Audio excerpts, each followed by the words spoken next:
നമസ്കാരം.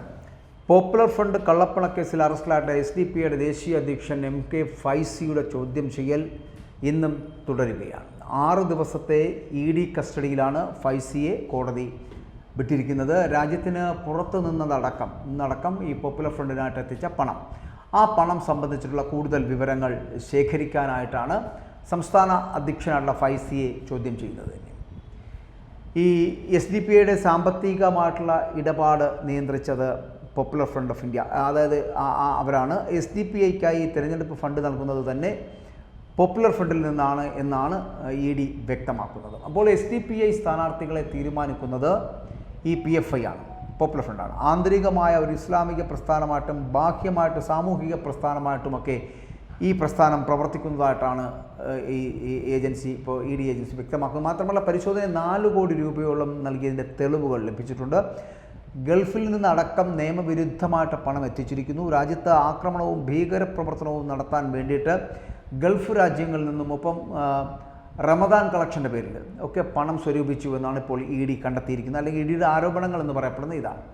SDP popular front of ഇന്ത്യയും ഒന്നു തന്നെയെന്നാണ് ED വ്യക്തമാക്കുന്നത്. SDP ദേശീയ അധ്യക്ഷനായിട്ടുള്ള MK ഫൈസിയുടെ അറസ്റ്റുമായിട്ട് ബന്ധപ്പെട്ട് പുറത്തിറക്കിയ വാർത്താക്കുറിപ്പിൽ ആണ് EDയുടെ ഈ കണ്ടെത്തലുകൾ ഇങ്ങനെ നിരത്തിയിരിക്കുന്നത് എന്നാണ് പറയപ്പെടുന്നത്. കാരണം SDP സാമ്പത്തികമായിട്ടുള്ള ഇടപാടുകൾ നിയന്ത്രിച്ചിരുന്നത് പോപ്പുലർ ഫ്രണ്ട് തന്നെയാണ്. ഗൾഫിൽ നിന്നടക്കം നിയമവിരുദ്ധമായിട്ട് പണം നമ്മുടെ രാജ്യത്തേക്ക് എത്തിച്ചിരുന്നുവെന്നും രാജ്യത്ത് ആക്രമണവും ഒപ്പം തന്നെ ഭീകരപ്രവർത്തനവും ഒക്കെ നടത്താൻ വേണ്ടിയിട്ട് ഗൾഫ് രാജ്യങ്ങളിൽ നിന്നും ഒപ്പം റമദാൻ കളക്ഷൻ എന്ന പേരിലടക്കം ഈ പണം സ്വരൂപിച്ചിരുന്നുവെന്നൊക്കെയാണ് EDയുടെ ആരോപണം ഉണ്ടായിക്കൊണ്ടിരിക്കുന്നത്. MK ഫൈസിയുടെ അറിവോടുകൂടിയാണ് ഇത്തരത്തിലുള്ള ഇടപാടുകൾ നടന്നത് എന്നും ഹവാലയടക്കം മാർഗങ്ങളിലൂടെ ഈ രാജ്യവിരുദ്ധ പ്രവർത്തനങ്ങൾക്ക് പണം എത്തിച്ചു എന്നാണ് പറയപ്പെടുന്നത്. 12 തവണ നോട്ടീസ് നൽകിയിട്ടും ഫൈസി ഹാജരാകുന്നില്ല.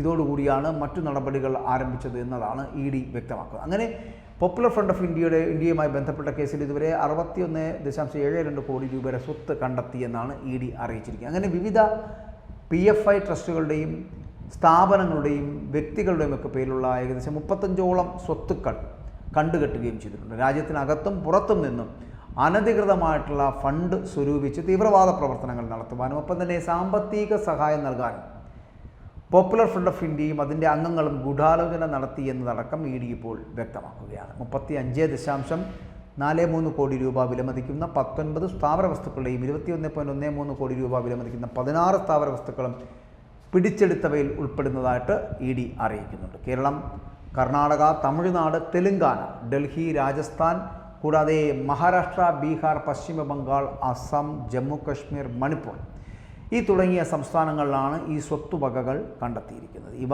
സംഘടനയുടെ വിവിധ നിയമവിരുദ്ധ പ്രവർത്തനങ്ങൾക്ക് ഉപയോഗിച്ചതായിട്ട് കൂടി ED വ്യക്തമാക്കുകയാണ്. സിംഗപ്പൂർ, സൗദി അറേബ്യ, ഒമാൻ കൂടാതെ ഖത്തർ, UAE തുടങ്ങിയ രാജ്യങ്ങളിലാണ് ഇവർ പ്രവർത്തിച്ചുകൊണ്ടിരിക്കുന്നത്. അങ്ങനെ പോപ്പുലർ ഫ്രണ്ടിൻ്റെ കണ്ടുകെട്ടിയ സ്വത്തുക്കളിൽ മലപ്പുറം മഞ്ചേരിയിലെ സത്യസരണി മതപരിവർത്തന കേന്ദ്രം എന്നുകൂടി ED വ്യക്തമാക്കുകയാണ്.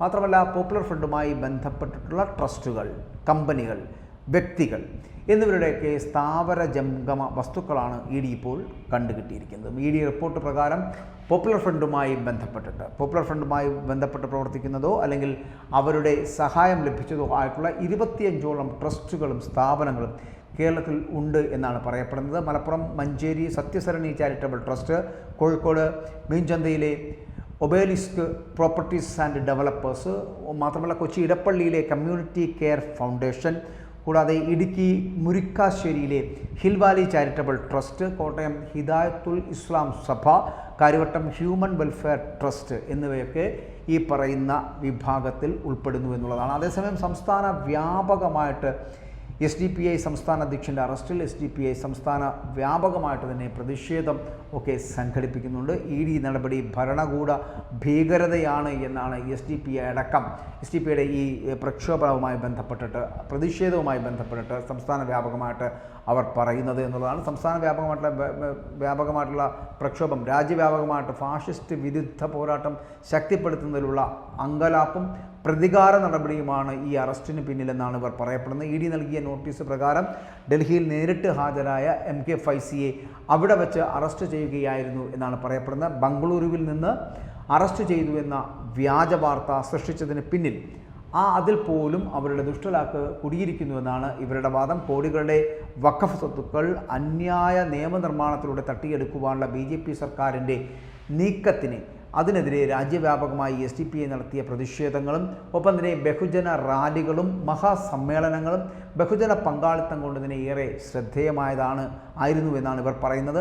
ഇത് കുറച്ചൊന്നുമല്ല RSS സർക്കാരിനെ വിറളി പിടിപ്പിച്ചത് എന്നുകൂടി ഈ പറയുന്ന PDFിൻ്റെയും SDPIയുടെയും നേതാക്കൾ ആരോപിക്കുന്നു. അറസ്റ്റിനെതിരെ കോഴിക്കോട് നഗരത്തിലെ പ്രതിഷേധം എന്ന് പറയപ്പെടുന്നത് വളരെ ശക്തമായിരുന്നു. അങ്ങനെ കോഴിക്കോട് നഗരത്തിലൊക്കെ വലിയ പ്രതിഷേധങ്ങൾ അരങ്ങേറുകയും ചെയ്തു.